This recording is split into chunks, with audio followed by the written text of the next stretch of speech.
আসারি সাহেব যশোরের মাহফিলে বলেছে, আমাদের দেশে একটা টেন্ডেন্সি আছে, পরীক্ষায় এ প্লাস না পাইলে কই তুই কি করলি, পাশের বাড়ির ছেলে এ প্লাস পাইছে, যা ওর পা দোয়া পানি খা। কি খা? আমি ভাবছি যে পা দোয়া এ প্লাস পাওয়া ছেলেদের পা দোয়া পানির একটা পানির ব্র্যান্ড বানাইতে হবে, এরকম লেখা থাকবে এ প্লাস পাওয়া ছেলেদের পা দোয়া পানি। খাওয়া নাই, এগুলার খাওয়া নাই।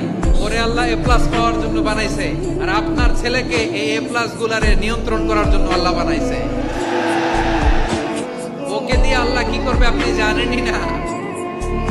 একটা এ প্লাস, একটা এ গ্রেড একটা মানুষের জীবনকে ঠিক করে দিতে পারে না।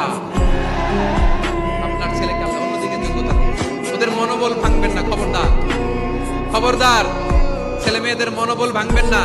যাকে দিয়ে যেটা হবে তাকে দিয়ে সেটা করতে হবে, তার প্রতিভাকে সেভাবে কাজে লাগাতে হবে।